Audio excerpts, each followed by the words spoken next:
여러분 혹시 여러분들 좋아하는 시가 있나요? 좋아하는 시 한 편 혹시 있으십니까, 여러분들?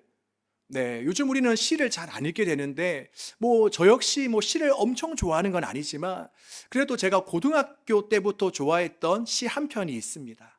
아마 많은 우리 청년들도 알 것 같은데 김춘수 시인의 꽃이라는 시입니다. 아마 내용들을 한 번씩은 다들 들어봤을 거예요. 제가 일부분만 한번 말씀드리면 이렇게 되어져 있습니다. 내가 그의 이름을 불러주기 전에는 그는 다만 하나의 몸짓에 지나지 않았다. 내가 그의 이름을 불러주었을 때 그는 나에게로 와서 꽃이 되었다. 자, 이 시에 의하면 우리가 어떤 사람의 이름을 불러주기 전에는 그 사람은 나와는 아무런 상관이 없는 그런 존재였다라는 것입니다. 그런데 우리가 그 사람의 이름을 불러주고 그 사람을 우리가 받아들이는 그 순간 바로 그 사람은 나에게 의미 있는 존재가 되었고 또 그리고 나와의 관계 속으로 들어오게 되었다라는 그런 내용입니다. 저는 참 이 구절이 너무나도 아름답고 좋더라고요. 그런데 어떻게 보면 우리가 이 구절은 참 아름답지만 이렇게 살아간다는 것은 참 쉽지 않는 것 같습니다. 왜냐하면 우리는 모든 사람의 이름을 그렇게 사랑스럽고 아름답게 불러주고 싶지 않을 때가 있기 때문입니다.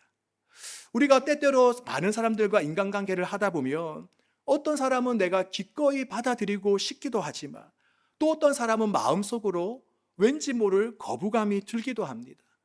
예를 들면 나를 힘들게 했던 사람, 나에게 상처 주었던 사람, 또 다시는 엮이고 싶지 않는 사람, 우리는 그런 사람에게까지 이름을 불러주고 받아들이는 것이 참 쉽지 않는 것 같습니다. 그리고 그럴 때마다 우리의 마음속에는 문득문득 이런 질문이 떠오르게 됩니다. 하나님, 그 사람까지도요? 그 사람까지도요?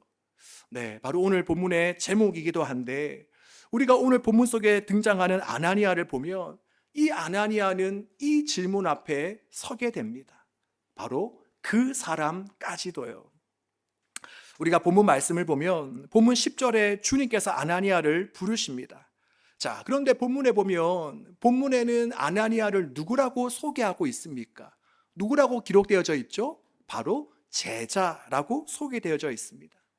즉 다시 말하면 아나니아는 그냥 갓 예수님을 영접한 그러한 상태가 아니라 바로 주님을 쫓고 따르는 제자라는 것입니다. 바로 그런 제자를 하나님께서 부르시는데 그러자 아나니아는 어떻게 반응합니까? 바로 10절 후반부를 보면 아나니아는 주님께 이렇게 대답합니다. 주여, 내가 여기 있나이다. 내가 여기 있나이다. 바로 이것은 마치 구약의 선지자들이 하던 대답과도 같습니다. 다들 잘 아시다시피 이사야서 6장 8절에 보면 하나님께서 이렇게 물으십니다. 누가 나를 위해서 갈고 누가 나를 대신해서 갈고. 그러자 이사야가 뭐라고 이야기합니까? 주님, 제가 여기 있습니다. 저를 보내어 주시옵소서. 자, 그렇다면 오늘 본문 속에 나타난 이 아나니아의 대답, 또 구약 선지자들의 그 수많은 대답을 통해서 우리가 알 수 있는 것은 무엇입니까? 바로 주님의 제자는 어떤 자인가 하는 것인데, 주님의 제자의 정의는 우리가 여러 가지로 내릴 수 있겠지만 오늘 본문 속에 나타난 주님의 제자는 어떤 사람들인가? 바로 언제든지 부르시는 주님의 음성을 듣고 순종할 준비가 되어져 있는 사람. 내가 여기 있나이다. 주님 말씀만 하옵소서. 이렇게 제자는 주님의 음성에 반응할 준비가 되어져 있는 사람을 가리킵니다. 자, 그렇다면 지금 이 자리에 앉아 있는 저와 여러분은 어떻습니까? 우리는 언제든 주님의 말씀을 들을 그 귀가 활짝 열려져 있습니까? 또한 내 계획보다 하나님의 뜻을 우선시할 준비가 되어져 있으며 또한 우리는 주님 말씀만 하세요. 주님 저에게 말씀만 하세요. 라는 그런 자세로 우리는 살아가고 있습니까? 바라기는 오늘 우리 모두는 오늘 본문 속에 나타난 아나니아와 같이 바로 주님께서 언제든지 나를 부르실 때에 그것을 우리가 놓치지 않고 바로 듣는 것은 물론이고 또 어떤 말씀이든지 순종할 수 있는 그런 참된 제자가 될 수 있기를 주님의 이름으로 축복합니다. 자, 그리고 이어서 본문을 보면 11절과 12절에 주님께서 이제 아나니아에게 뭔가를 구체적으로 명령하십니다. 자, 그것이 뭔가 하니 주님은 아나니아에게 이렇게 말씀하십니다.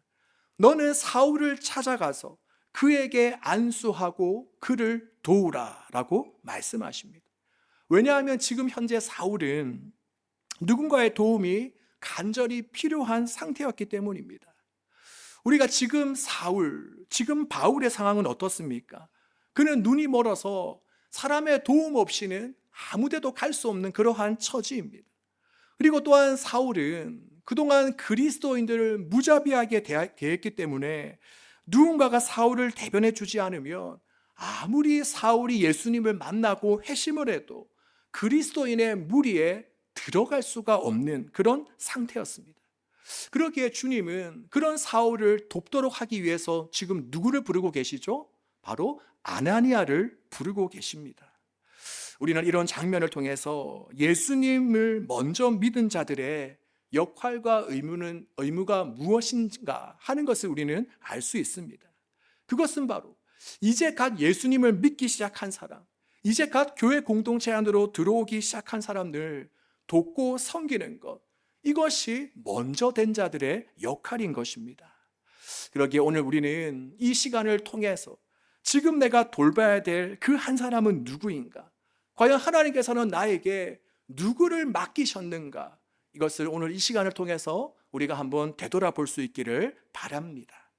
그리고 되돌아볼 뿐만이 아니라 우리가 하나님께서 우리를 양육하시듯 사랑하시듯 우리가 그 한 영혼을 품고 사랑하는 저와 여러분이 될 수 있기를 바랍니다. 자, 그리고 이어서 본문을 보면 이제 이러한 주님의 명령에 대한 아나니아의 반응을 보게 됩니다. 자, 하나님께서는 조금 전에 말씀드린 것처럼 사울을 찾아가서 그를 도우라라고 말씀하셨는데 아나니아는 그 말씀에 무엇으로 반응합니까? 바로 사울이 조금 전까지만 해도 예루살렘에서 성도들을 얼마나 핍박하고 괴롭혔는지를 하나님께 아나니아는 이야기하고 있습니다. 아나니아는 이렇게 이야기합니다. 하나님, 사울이 어떤 사람인지 잘 아시잖아요. 그런 예수님 믿는 사람들을 잡아다가 옥에 가두고 핍박했던 사람입니다. 그리고 또 사울은 스데반 집사님이 순교하던 그 현장에 있으면서 거기에 가담했던 사람입니다. 그런데 하나님, 그런 사람에게 지금 제가 가라고요? 그런 사람에게 안수 기도를 해주라고요? 아니, 그런 사람은 은혜를 받는 게 아니라 오히려 벌을 받아야 마땅하지 않습니까? 라고 아나니아는 이야기합니다. 어떻습니까? 이런 아나니아의 입장이 충분히 이해가 됩니다. 그런데 우리는 바로 사울을 향한 주님의 이 명령, 바로 사울을 향한 이 주님의 마음과 결단을 통해서 깨닫게 되는 한 가지가 있습니다. 그것은 뭐냐? 하나님은 착하고 은혜 받을 준비가 된 사람들 뿐만이 아니라 그렇지 못한 사람일지라 하더라도 동일하게 품고 사랑하시며 구원받기를 원하신다는 것입니다. 여러분, 이것을 믿으십니까? 지금 이 자리에 앉아있는 저와 여러분도 마찬가지이지 않습니까? 만약 하나님께서 정말 은혜 받을 자격이 있는 사람만 부르셔서 구원해 주셨다면 어떻게 하나님 없이 살아왔던 우리, 또 하나님의 말씀을 거부하고 하나님은 없다라고 하고 내 방식대로 살아왔던 우리가 과연 지금 이 자리에 앉아 있을 수 있겠습니까?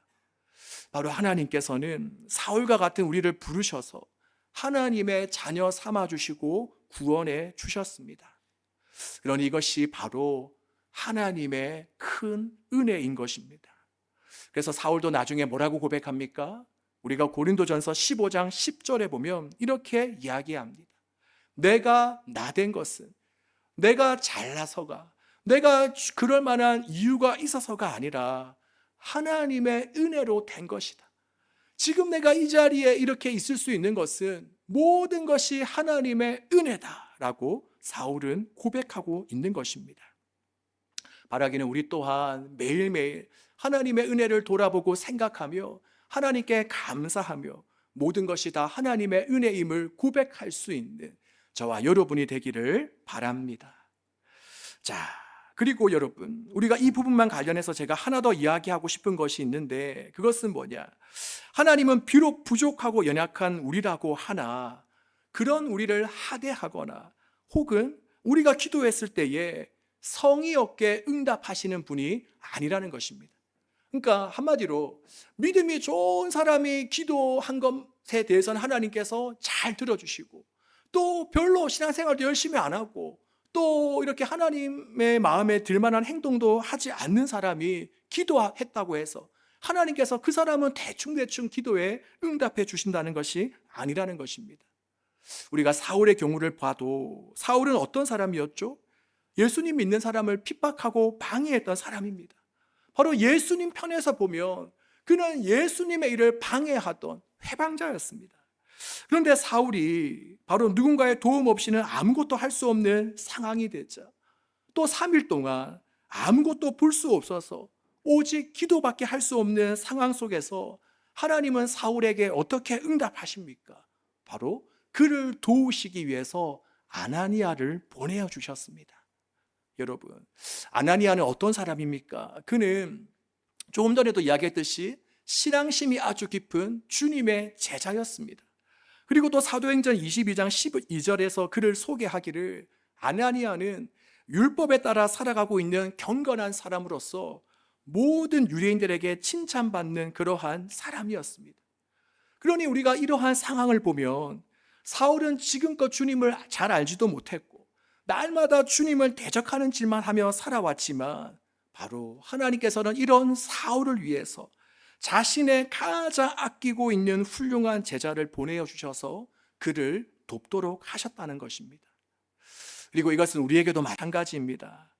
우리 스스로가 느끼기에도 우리는 하나님 앞에 얼굴을 들지도 못할 정도로 정말 형편없고 연약하지만 이런 우리를 위해 하나님께서는 항상 최고의 것, 최선의 것을 우리에게 예비해 주십니다. 여러분, 이것을 믿으시기를 바랍니다. 우리가 이러한 하나님의 섭리와 사랑을 알고 믿는다면 어떤 결과가 우리의 삶 가운데 일어나겠습니까? 바로 우리 역시 오늘 본문에 나타난 사울과 같이 모든 것을 볼 수 없는, 한순간 눈이 멀어서 모든 것을 볼 수 없는 절망적인 상황이 온다 할지라도 우리는 낙심하지 않고 계속해서 주님을 향해 기대하는 마음을 가질 수가 있지 않겠습니까? 바라기는 오늘 본문을 통해서 우리 하나님은 어떤 분이시고 어떻게 우리를 인도해 주시는지를 다시 한 번 더 깊이 새길 수 있기를 바랍니다. 그래서 우리 역시 어떠한 환경과 상황 속에서도 무너지지 않고 끝까지 주님을 신뢰할 수 있기를 간절히 소망합니다. 자, 그리고 계속해서 본문을 보면 아나니아에게 하나님께서 이렇게 말씀하십니다. 자, 15절, 16절 말씀 우리 함께 한번 읽어보겠습니다. 주께서 이르시되 가라, 이 사람은 내 이름을 이방인과 임금들과 이스라엘 자손에게 전하기 위하여 택한 나의 그릇이라. 그가 내 이름을 위하여 얼마나 고난을 받아야 할 것을 내가 그에게 보이리라 하시니. 아멘. 자, 바로 아나니아의 그 말씀 앞에 하나님은 뭐라고 응답하시는가? 바로 사울은 내가 택한 나의 그릇이다, 나의 도구다 라고 말씀하십니다. 그러자 그 말을 들은 아나니아는 17절에 보면 자신이 서 있던 곳을 떠나서 곧바로 사울의 집으로 들어갑니다. 그래요, 바로 아직까지 뭔가 이해되지 않고 뭔가 어떤 강한 확신과 마음이 생긴 것은 아닌다 할지라도 주님의 말씀이기 때문에 아나니아는 순종하게 됩니다. 바로 이것을 보면 우리 믿는 자들이 하나님 말씀 앞에서 어떻게 행동해야 되는가, 아마 그 답은 너무나도 잘 알고 있겠죠. 바로 하나님의 말씀 앞에서 때로는 우리가 가지고 있던 편견, 나의 생각, 나의 판단, 이것을 다 접고 오직 하나님의 말씀에 최고의 권위를 두며 순종해야 하는 것입니다. 이것이 바로 전지전능하신 하나님을 믿는 우리의 태도요, 자세가 될 수 있는 것입니다. 자, 그리고 17절 이하를 보면 아나니아는 사울을 향해 이렇게 부릅니다. 자, 아나니아가 사울을 향해 뭐라고 부르죠? 뭐라고 부릅니까? 17절에 형제라고 부릅니다. 형제 사울아라고 부르죠. 한번 보십시오. 아나니아가 자신이 서 있던 곳을 떠나서 사울이 있던 곳으로 간 것은 누구의 명령이었습니까? 누구의 명령이었죠? 하나님의 명령이었습니다. 그런데 하나님께서 아나니아야, 너가 사울을 만나거든 그에게 형제 사울아 라고 불러라 라고 말씀하신 것은 아니죠. 그런데도 지금 아나니아는 사울을 향해서 뭐라고 부른다고요? 형제라고 부르고 있습니다. 저는 이 말씀을 보면서 정말 놀랍더라고요. 이 장면을 통해서 무엇을 깨닫게 되었나? 바로 아나니아가 하나님의 말씀에 순종해서 뭔가 마음이 아직까지 완전히 내키지도 않지만 그럼에도 불구하고 두려움을 딛고 그 순종의 첫걸음을 내디뎠을 때에 바로 하나님께서는 그의 마음에 사울을 형제로 부르고 품을 수 있는 그 마음을 부어 주셨다라는 것입니다. 여러분 정말 놀랍지 않습니까? 즉 처음 순종의 발걸음을 내디딘 것은 아나니아가 한 것이죠. 하나님의 명령에 말씀 순종해서 그 사울을 이제 자신의 의지와 결단으로 가지고 나아갔습니다. 그런데 지금 형제라는 마음을 불어 넣어 주신 분은 누구라는 거죠? 바로 하나님이시라는 것입니다. 이것은 우리에게 아주 중요한 영적 교훈을 줍니다. 그것은 뭐냐? 우리가 하나님의 말씀에 순종해서 작은 한 걸음을 내디뎠을 때에 하나님께서는 그런 한 사람 한 사람을 통해서 우리의 힘과 능력을 뛰어넘는 하나님의 마음과 은혜를 부어주신다는 것입니다. 바로 내 힘으로는 사랑할 수 없고 품을 수 없고 또 감당할 수 없는 일이라 할지라도 우리가 순종의 그 첫걸음을 내디딜 때에 하나님께서는 하나님의 마음을 우리 가운데 채워주신다는 것입니다. 우리 사랑하는 여러분, 이런 은혜가 우리 모든 예전사 공동체의 삶 속에서도 나타나기를 소망합니다. 자, 그렇다면 지금 이 시간 그리고 앞으로의 한 주간을 살아가면서 오늘 우리는 한번 생각해 보아야 될 것이 있습니다. 그것은 바로 하나님께서 나에게 내디디라고 말씀하시는 그 한 걸음은 무엇일까? 지금 주님께서 나에게 순종하라고 말씀하시는 그 한 가지는 무엇일까? 바라기는 오늘 이 예배를 통해 그 한 가지를 깨닫고 또 깨달음에서 멈추지 않고 순종의 발걸음으로 나아갈 수 있는 저와 여러분 되기를 주님의 이름으로 축복합니다. 자, 이렇게 해서 사울은 눈을 뜨고 세례를 받게 되는데, 자, 19절 후반부에 보면 이렇게 나와 있습니다. 사울이 다메섹에 있는 제자들과 며칠 동안 함께 있었다라고 기록되어져 있습니다. 이것은 우리가 그냥 문자로만 읽으니까 별로 이렇게 감동스럽지 않는 장면인데 실제 상황을 우리가 생각해 보면 정말 이것은 기적과도 같은 그러한 장면입니다. 사울은 당시에 정말 악명이 높은 그러한 인물이었습니다. 아마 당시 그리스도인들이라면 그의 이름만 들어서도 치를 떨었습니다. 그런데 당시 그리스도인들은 어떻게 했습니까? 바로 그런 사울을 자신의 무리로 웰컴, 영접하고 그와 함께 여러 날 동안 교제를 나누었습니다. 우리가 이것을 보면 우리 교인은 그리고 우리 교회는 어떤 곳이어야 되는가를 우리는 알 수 있습니다. 바로 교회 공동체는 어떤 공동체가 되어야 되는가? 그 어떤 사람이라 할지라도 사랑으로 품고 용서하고 사랑하는 그러한 자리가 되어야 됩니다. 바로 교회는 깨끗하고 단정한 옷을 입은 사람뿐만이 아니라 때로는 누추하고 냄새나는 옷을 입은 사람도 받아주어야 됩니다. 또 교회는 착한 말하고 날마다 은혜로운 말을 내뱉으며 나에게 선한 영향력을 미치는 사람뿐만이 아니라 때로는 나를 몰라주고 내 마음을 툭툭 찌르는 가시돋친 말을 하는 사람들도 품어줘야 됩니다. 바로 주님이 그런 우리를 품어주셨듯이 우리 역시 그 어떤 자라 할지라도 사랑으로 품어줄 수 있어야 하는 것입니다. 혹시 이 시간 제 말을 들으면서 품지 못했던 한 사람이 생각난다라면 오늘 우리가 기도할 때에 그 사람을 품을 수 있는 마음을 우리 가운데 부어달라고 함께 기도할 수 있었으면 좋겠습니다. 자, 이제 한 부분만 더 살펴보겠습니다. 자, 20절에 보면 이렇게 그리스도인이 된 사울이 가장 먼저 한 행동이 하나 나옵니다. 그것은 뭐냐? 이것은 우리가 요한복음에 나오는 수가성 여인과도 똑같은데 바로 그리스도인이 된 사울이 가장 먼저 한 행동은 바로 회당에 들어가서 예수님이 하나님의 아들이심을 전파했던 것입니다. 이처럼 모든 하나님을 만난 사람, 예수님을 인격적으로 만나게 되면 자동적으로 하는 행동이 있는데, 그것은 바로 예수님을 전하는 것입니다. 우리도 어떻습니까? 우리가 좋은 영화를 보거나 또 우리가 좋은 커피를 마신 후에는 우리가 친구에게 전화를 하거나 카톡으로 이런 말을 남기죠. 야, 너 그 영화 봤어? 너 그 커피 마셔봤어? 이처럼 하나님께서는 우리를 만드실 때에 우리로 하여금 좋은 것을 경험하면 우리로 하여금 그것을 공유하고 싶은 마음이 들도록 우리를 만드셨습니다.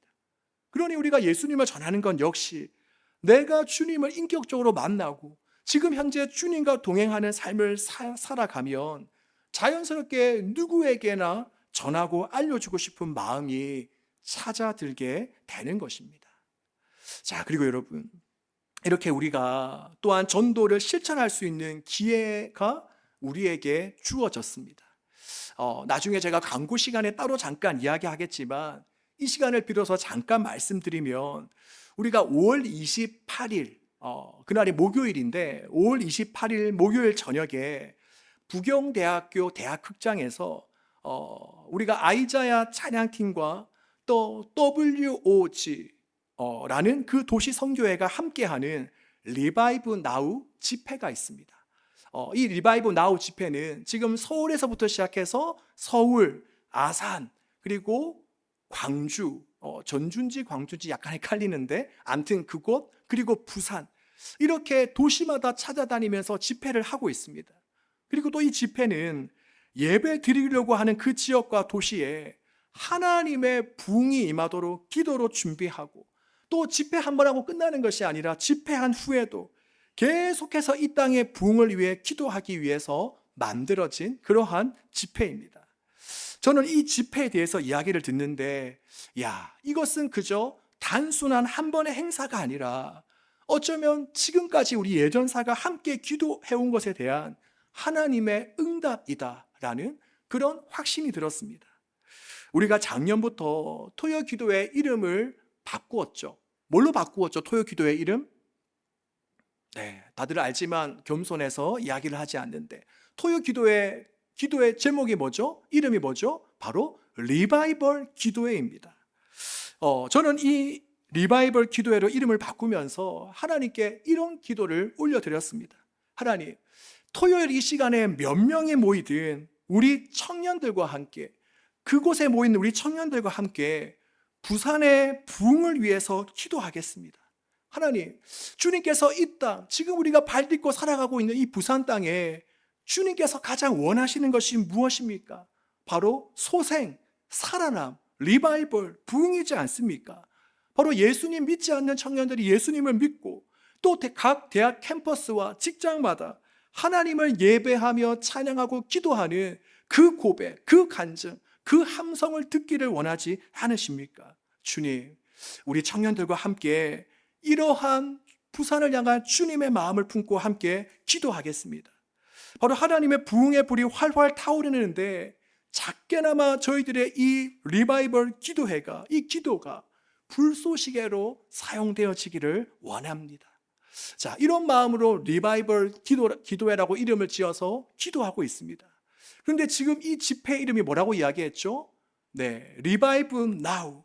바로 지금 활기를 되찾다, 지금 회복되기를 원한다, 지금 부흥한다, 리바이벌이라는 뜻을 가지고 있고, 또 얼마 전에 집회 준비를 위해 부경대에서 준비 모임을 했는데 그냥 일반 강의실 그 빌린 곳에서 함께 찬양하고 예배하는데, 그동안 각 대학 캠퍼스에서 하나님을 찬양하고 예배하고 기도하는 함성이 일어나도록 기도했는데, 그렇게 일어나는 그 순간들을 보면서 이것은 하나님의 응답일 수 있겠다라는 생각을 다시 한 번 더 하게 되었습니다.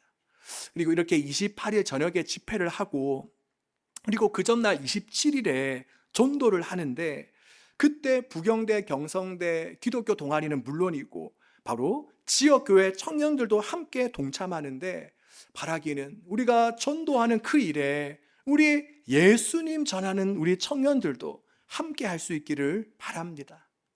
물론 수요일 평일, 우리가 전도는 2시부터 4시까지 할 건데 우리가 그 전부터 또 이렇게 모임을 좀 가질 수도 있어요. 그래서 아무튼 우리가 수요일 평일이라 쉽지는 않을 수도 있습니다. 우리가 학교 수업도 있고 또 직장도 가야 되잖아요. 그런데 혹시나 우리가 수요일 그 낮이라도 2시부터 4시 그 사이라도 혹시 공강 시간이 있거나 또 월차나 반차를 쓸 수 있다면 우리가 이 부산의 기독 청년들이 연합해서 함께 기도하고 전도하는 그 자리에 우리도 함께 할 수 있기를 소망합니다. 네, 그 집회, 그 팀이 이제 서울, 또 아산, 광주, 부산 이렇게, 그리고 그 외에 아이자야 팀이 각 도시, 각 지역을 지금 돌아다니고 있는데, 그 조성민 간사님이 모인 저희들에게 이야기해 준 게 뭐냐, 각 지역을 돌아다니다 보니까 뭔가 이 영적인 꿈틀거림이 느껴진다는 거예요. 뭔가 이 청년들이 가만히 있지 않고 같이 모여 기도하고 이 뜨겁게 예배하고 전도하는 이 움직임들이 일어나고 있다라는 것입니다. 여러분, 물론 우리가 물리적으로 쉽지는 않겠지만 바라기는 정말 이 하나님께서 일하시고 역사하시는 그 현장 속에 저와 여러분이 함께 있을 수 있기를 간절히 소망합니다. 네, 요셉이는 올 것 같네요. 자, 그리고 여러분, 다시금 본문으로 돌아가서 우리가 그렇게 복음 전하는 현장에 있을 때 어떤 일이 일어나는가? 우리가 본문 22절에 보면 예수님을 전하는 사울에게 어떤 일이 일어납니까? 바로 하나님은 더욱더 큰 능력과 힘을 부어주십니다. 이것은 당연한 겁니다. 우리가 마태복음 28장에서 예수님이 약속하셨죠. 내가 너희에게 분부한 모든 것을 가르쳐 지키게 하라. 볼지어다 내가 세상 끝날까지 너희와 항상 함께 있으리라. 이처럼 하나님은 우리에게 사명만 맡기시는 분이 아니라 우리가 그 사명을 감당할 때에, 그 자리에 나올 때에 감당할 힘과 능력도 함께 부어 주시는 것입니다. 바로 우리가 믿음으로 한 걸음 순종하며 나아갈 때에 하나님께서는 우리와 함께 동행하시고 또 필요한 담대함과 능력까지 공급해 주시는 것입니다. 바라기는 우리 또한 주님의 시선과 마음이 있는 곳에 함께 함으로 말미암아 우리 또한 하나님의 함께 하심과 도우심, 살아계신 또 하나님의 능력과 은혜를 경험할 수 있기를 주님의 이름으로 축복합니다.